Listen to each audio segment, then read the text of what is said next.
Well, in 1968, I was invited to join the board of the Hudson Weber Foundation.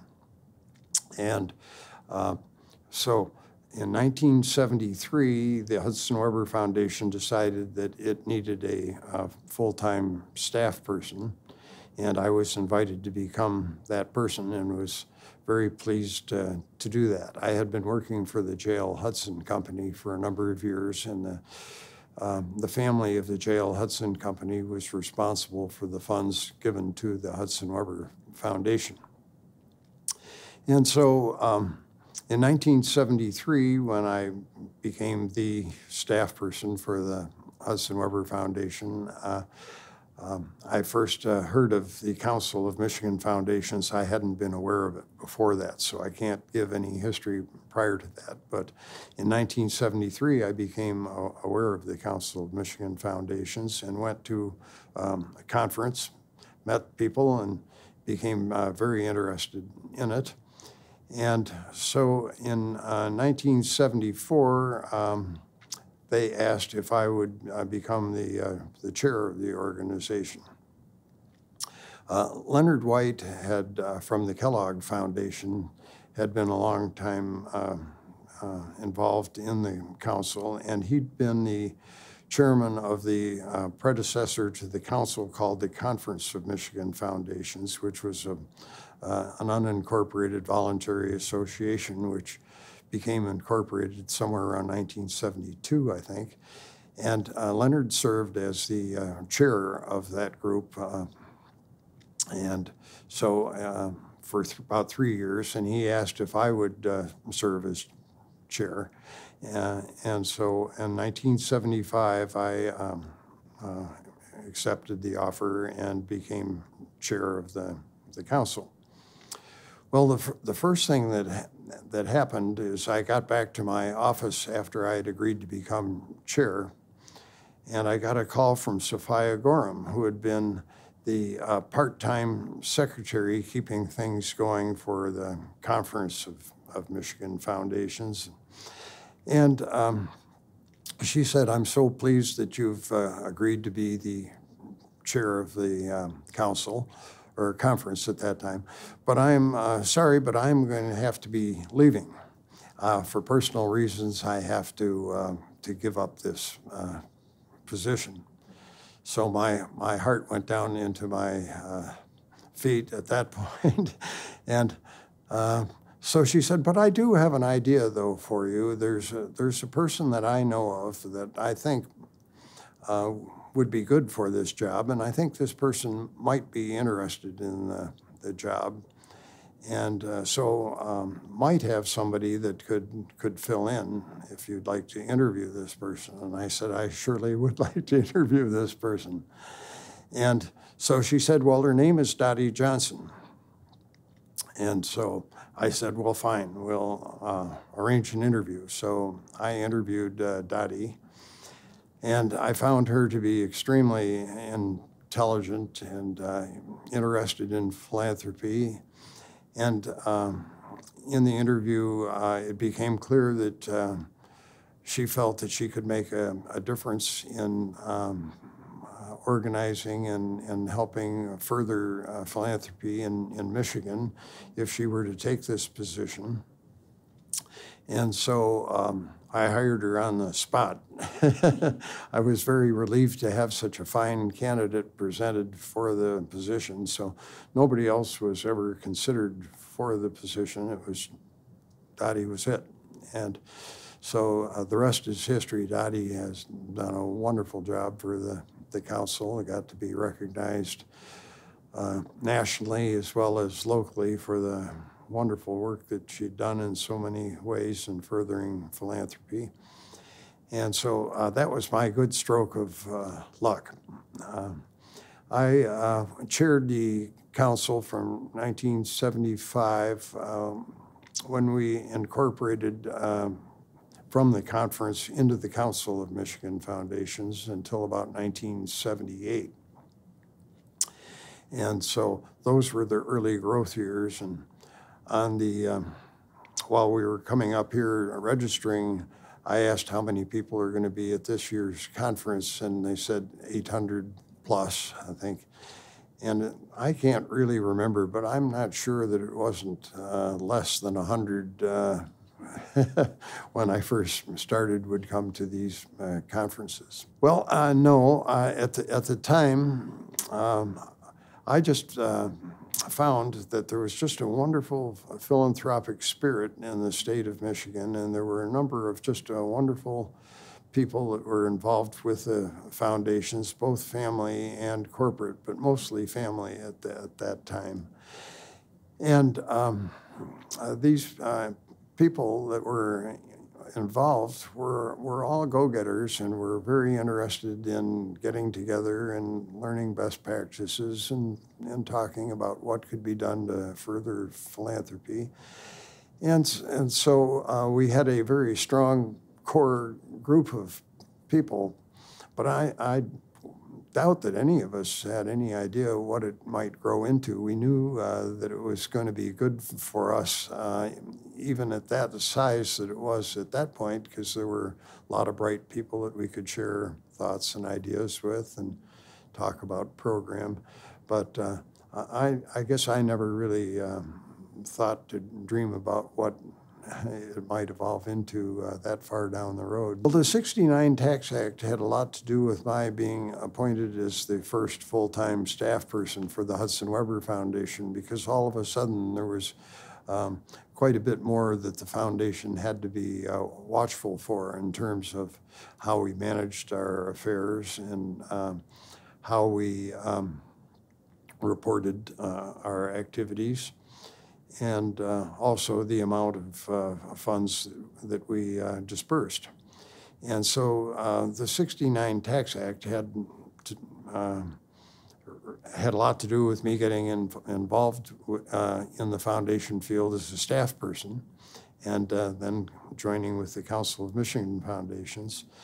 And there is one interesting experience that I do remember. We had the 1977 conference of the council at the Dearborn Inn, not far from where we are here today.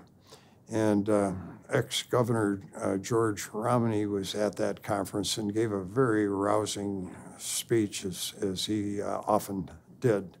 And he got us all stirred up. And he was talking about the importance of philanthropy and government working together and not being adversarial, and the importance of the foundations making the effort to get to know the government people and work with them and to try to influence them to pass legislation that would be beneficial to foundations. And so that was a major topic of conversation after his speech at that conference, and we talked about that amongst our whole group. And so then that evening, Dottie and I got together and said, well, do you think we should prepare a proposal for the members for our session tomorrow morning that a CMF develop a proactive program to advocate for foundations with governments, both local and national. And so at the presentation, at the meeting the next morning, Dottie and I put forth that concept to the members who were attending the conference. And there was getting to be some considerable enthusiasm for that. And a man by the name of, I think his first name was Charles Strosacker, stood up and said, let's get cracking. And so right after that, then the full membership unanimously approved CMF entering into a program where we would staff up and develop a proactive program where we would set a bunch of objectives as to what we would like to accomplish, and then meet with governmental representatives both in the state and nationally to try to influence their thinking so that they would take a more favorable view than the 1969 legislation. And there was continuing concern after the 1969 legislation that there might be even more restrictive regulations put on foundations. So we felt it was timely to do that. Well, and we had a number of people in the council that were well placed in the Republican Party and were involved politically. And so that made for contacts to be more easily obtained and for influence to be more easily spread. You made the calls on Washington, right? You've gone to. To be honest with you, I never did make the calls in Washington. By the time those got going, I was no longer the chair of CMF, and for one reason or another, I never did become involved in that activity. Set the agenda, which was really a great thing to do. I haven't heard that part of the story before. That's very helpful. Mm-hmm. Well, I brought a little article with me that oh, did you? You can put in the might shed some on that. I had been elected to the board of the Hudson Weber Foundation in 1968, and I became the full-time staff person in 1973. So you had some experience. So I'd had five years of. And then, Gil, did you come back on the CMF board because you were on? Actually, I think I was continuously on the board until 2002, with the exception of a one-year hiatus where there was a policy developed over a period of years that an individual would serve 2 3-year terms, I believe, and then you would have to take a hiatus before you could be considered for re-election to the board. So I did have a one-year hiatus in there, but I think I served until 2002 on the board. Well, going back to the fairly early days, the board was it's a volunteer board, and it's a board of people that were most enthusiastic about furthering the state of philanthropy in the state of Michigan in particular. And the people were people that would roll up their sleeves and get involved, and we had a lot of very good conversations, but when we came to a vote, I think I remember every vote being unanimous. Everybody would get behind a concept, and everybody would commit to whatever the particular project was. And we had people that on the board that were business people, people that were philanthropists. We had people that were staff people of foundations. And it was a very nice mix of people. And there was no domination one way or another, but it was a very good, thoughtful group, very sharp people and very committed people.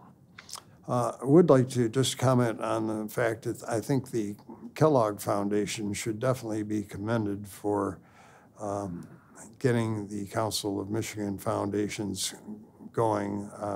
Ross Mojave is sort of the grandfather of the Council of Michigan Foundations. And before I became involved, I'm sure he did a lot personally to get people to start meeting together and to nurture them along and to encourage them to get together for periodic meetings. And then Leonard made available an officer of the foundation, Russ made available an officer of the foundation, Leonard White.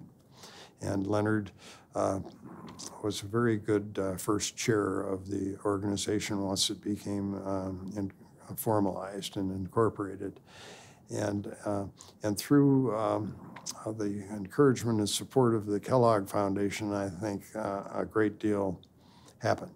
They also provided considerable financial support to the organization and to various projects that were generated by the foundation. So I think the Kellogg Foundation should receive a great deal of credit for the I always felt that they were just trying to encourage collaboration and trying to encourage the other foundations, whatever their interests were, come together and to share what they were doing and to educate others, and just to work collaboratively. And so I never felt any pressure from Kellogg. Well, the increasing was to get more foundations developed in the state, and to get more of those that were developed involved in trying to further professionalize their activity. And the initiative to develop community foundations throughout the state of Michigan was an ultimate outgrowth of that. And I think that Michigan was the first state in the country where every county in the state was represented by a community foundation. And the Council of Michigan Foundations was largely responsible for that, because there were many areas of the state of Michigan that did not have community foundations, and Dottie Johnson took that on as one of her projects with board support, and got people together throughout the state of Michigan in their various communities to decide to develop a community foundation, or to for a county that might not be very populous to join in with a nearby county that had a community foundation, so that they could have a community foundation that would represent more than one county, particularly in the Upper Peninsula. John Marshall, who was president of the Kresge Foundation and on the board of the council, had previously worked for a community foundation in Rhode Island, I believe. And he was quite aware of the value, having worked at that Rhode Island Community Foundation, of having a community foundation. And he was concerned that we did not have an active community foundation in the southeastern Michigan. And we were all aware of the Cleveland Foundation, which is not too far away, and the great work that they were doing. And so that was sort of the example that we all thought of, is why doesn't Detroit have something? Here Cleveland is a smaller city than Detroit, and they have this huge community foundation that is just doing great work. There was an organization called something like the Detroit Community Fund that had been in existence for many years, but it had really been, and it had developed in its early days some corpus, which was quite modest. But the foundation really had not been employed. It had a board that was not trying to really pursue the development of that foundation, and it was pretty stagnant. So we thought, John Marshall thought, well, maybe we could do something to either get that foundation activated or to create a new one.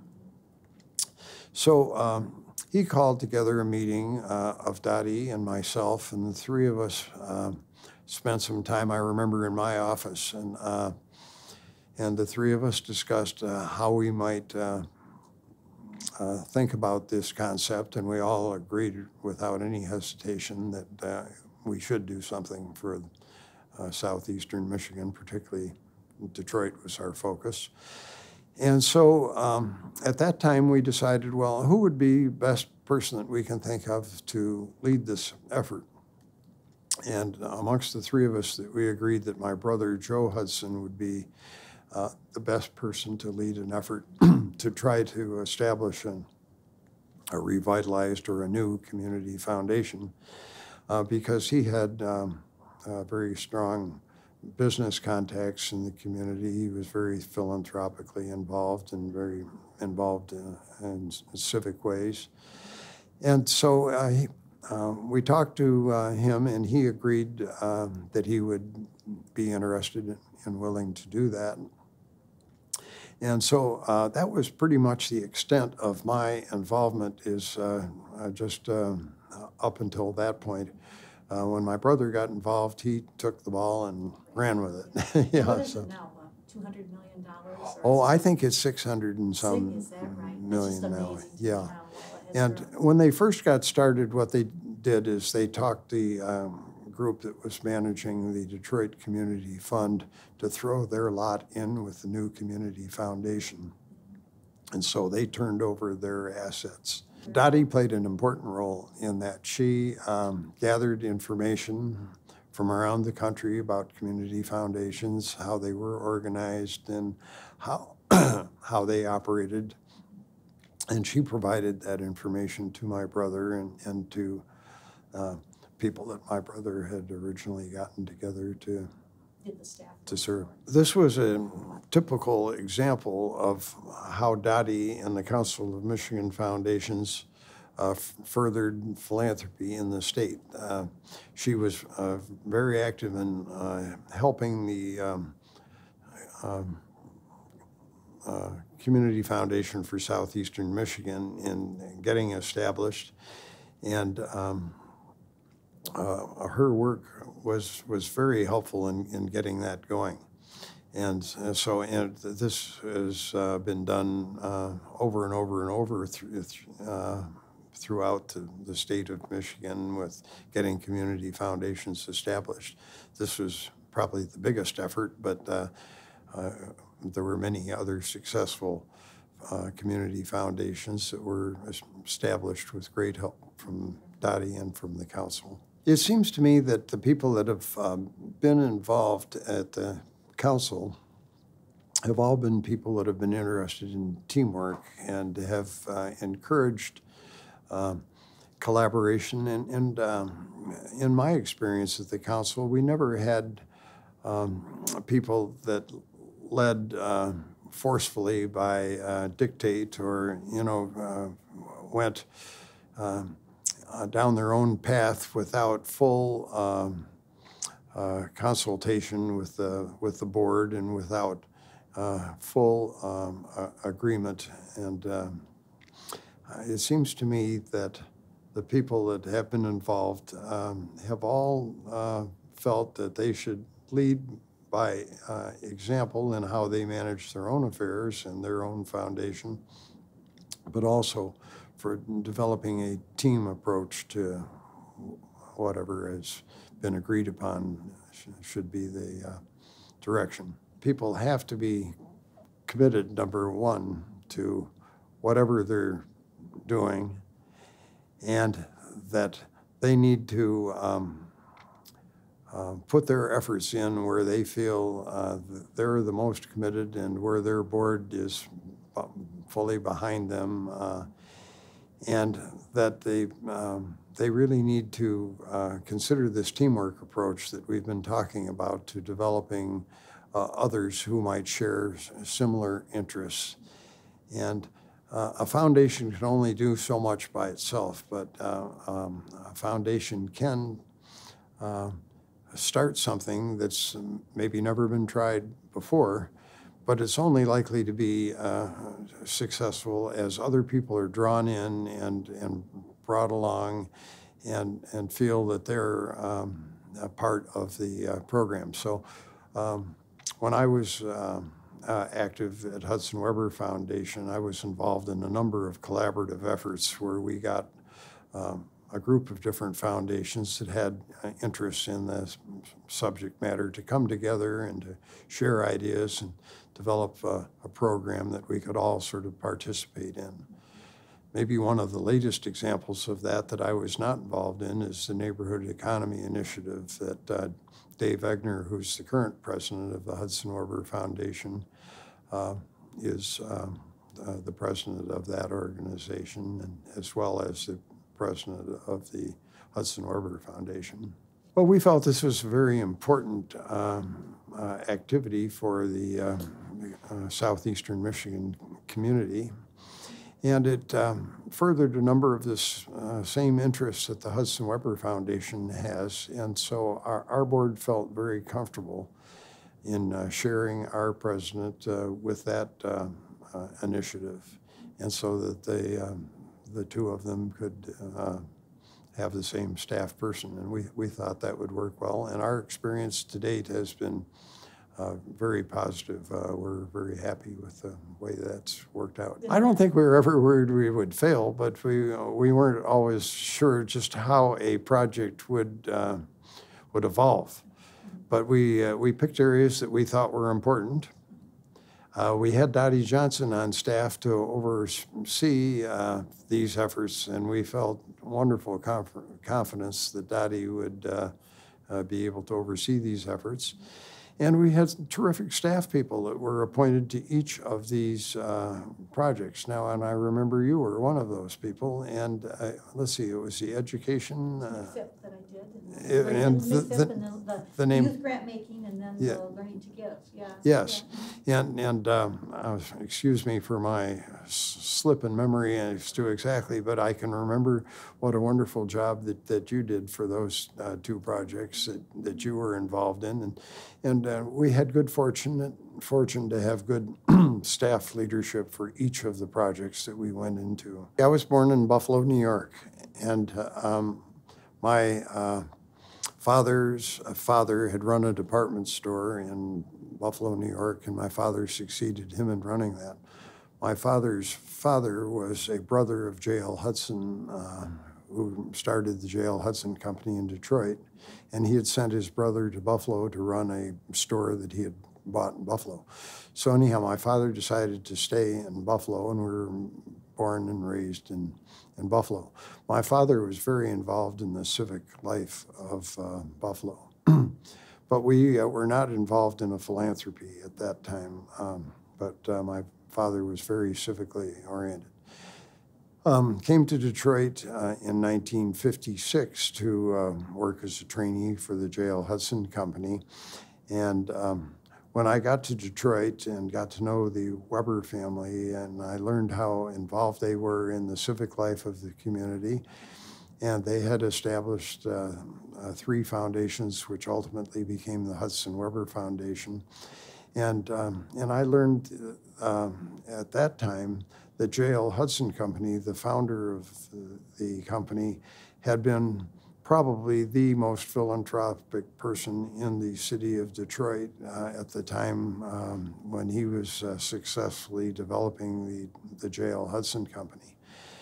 And he had started all sorts of initiatives in Detroit and was involved in almost every civic and community activity. And he was a very generous man personally and gave a great deal to many causes. He made all of the money in his lifetime. He had grown up in Ionia, Michigan, and his father had a small department store in Ionia, Michigan. And he left to come to Detroit and had worked for a company by the name of Mabley Company and become very successful in managing that company, and then decided to go out on his own. And so he was really a self-made man, and he made whatever money he had, through his own resources. And he was very philanthropically inclined, and he imbued in his nephews, the Weber brothers, who succeeded him in the management of the company, this philanthropic and civic spirit. And so it was catching when I started to work for the company. This was part of the family history, and I felt it was very important and very commendable. And so I became interested in philanthropy myself through that family experience. Well, the organization that I worked with for the longest and was probably most passionate about was Children's Hospital of Michigan. And I served on their board for I'm still on a part of their board. The hospital has now become a part of a private for-profit corporation, but they still have a adjunct board that I'm on. And at any rate, that was my major interest, and I served in many different roles on that board for many different years.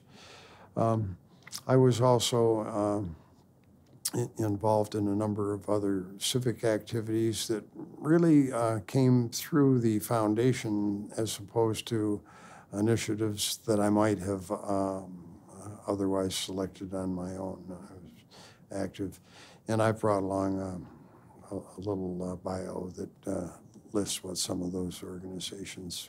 In the early days, I didn't really know how to go about doing that.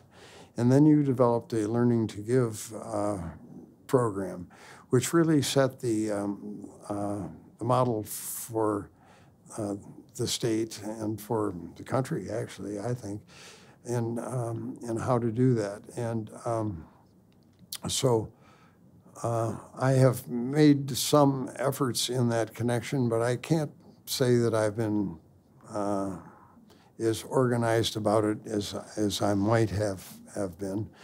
But I'm very fortunate that I have my daughter Jennifer here with me today, and she followed in the footsteps of civic involvement and was involved in projects in the city of Detroit, which have helped with the revitalization of the city of Detroit. And then she was invited to join the board of the Hudson Weber Foundation and succeeded me as chair of the Hudson Weber Foundation, which she's been now for probably 7 or 8 years. And so you teach without knowing you're teaching. Right. So anyhow, some of it rubbed off, I guess, on my daughter there, which was very pleasing.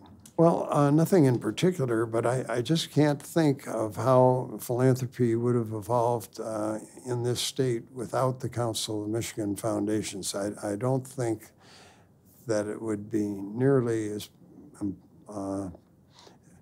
much philanthropy.